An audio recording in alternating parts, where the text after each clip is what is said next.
రాష్ట్రాల్లో మెట్ట వ్యవసాయంలో వర్షాధారంగా రబీలో ఆరుతడి పంటగా జొన్నను రైతులు సాగు చేస్తూ ఉంటారు. ముఖ్యంగా రబీలో పండించే చిరుధాన్యాల్లో జొన్న ముఖ్యమైంది.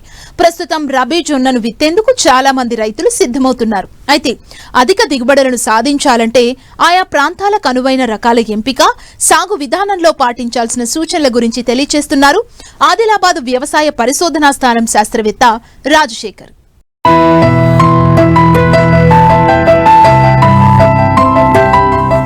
ఖరీఫ్ పంట కాలంలో పండించే జొన్న ఎక్కువగా పశువుల దాణా, కోళ్ల మేత మరియు ఆల్కహాల్ తయారీ కొరకు వినియోగిస్తారు. రబీ పంటలో సాగు చేసిన జొన్న ఏకమొత్తంగా ఆహారపు అవసరాలకు వినియోగిస్తారు.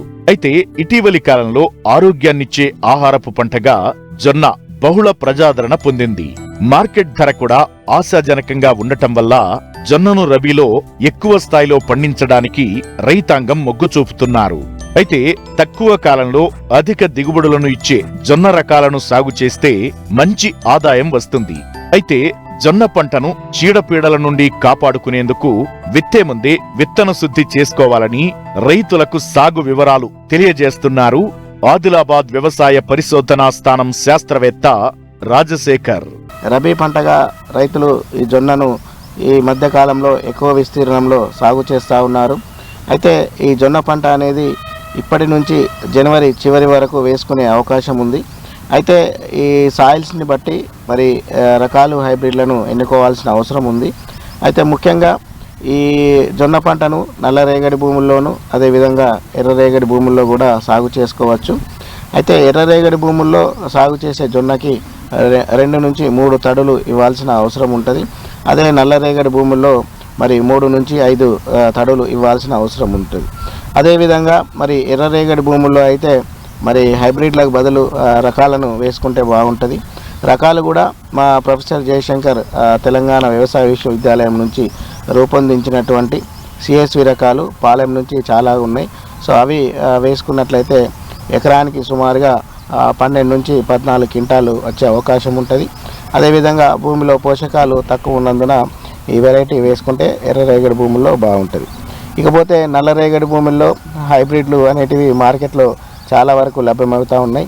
వాటిని వేసుకున్నట్లయితే ఎకరానికి సుమారుగా 16 నుంచి 20 క్వింటాలు వచ్చే అవకాశం ఉంటుంది.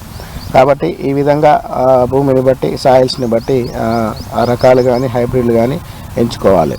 ఇకపోతే ముఖ్యంగా ఈ యొక్క జొన్నలో మరి చీడపీడలు ఎక్కువగా వస్తూ ఉన్నాయి కాబట్టి ప్రాథమికంగా ఇటు పురుగు మందులతోటి తెగుళ్ళ మందులతోటి విత్తన శుద్ధి ఖచ్చితంగా చేసుకోవాలి. తెగుళ్ళ మందులు అయితే కార్బాక్సిన్ ప్లస్ థైరమ్ విటావాక్స్ రూపంలో దొరుకుతుంది. కేజీ విత్తనానికి 3 గ్రాముల చొప్పున కలుపుకోవాలి. అదే కీటకాల విషయానికి వస్తే ఇమిడాక్లోప్రిడ్ అనే మందుని 2.5 మిల్లీలీటరు కేజీ విత్తనానికి కలుపుకొని విత్తుకోవాలి. ఇకపోతే మరి ముఖ్యంగా ఇప్పుడున్న పరిస్థితులలో ఈ డిసెంబర్ నెలలో మరి ఉష్ణోగ్రతలు 10 డిగ్రీల కంటే తక్కువ నమోదవుతున్నందున ఇప్పుడు వేసుకున్నట్లయితే కొంత జర్మినేషన్ పర్సంటేజ్ అంటే మొలక రావడము కొంత లేట్ అవుతూ ఉంటుంది.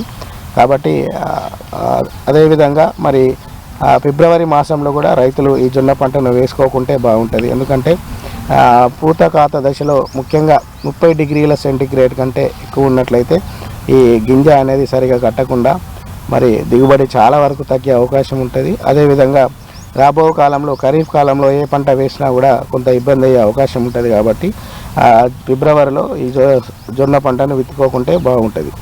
కాబట్టి ఈ విధంగా జొన్న పంటను ఇప్పటి నుంచి జనవరి చివరి వరకు వేసుకునే రైతులు తగు జాగ్రత్తలు చేపట్టినట్లయితే మంచి దిగుబడి వచ్చే అవకాశం ఉంటుంది.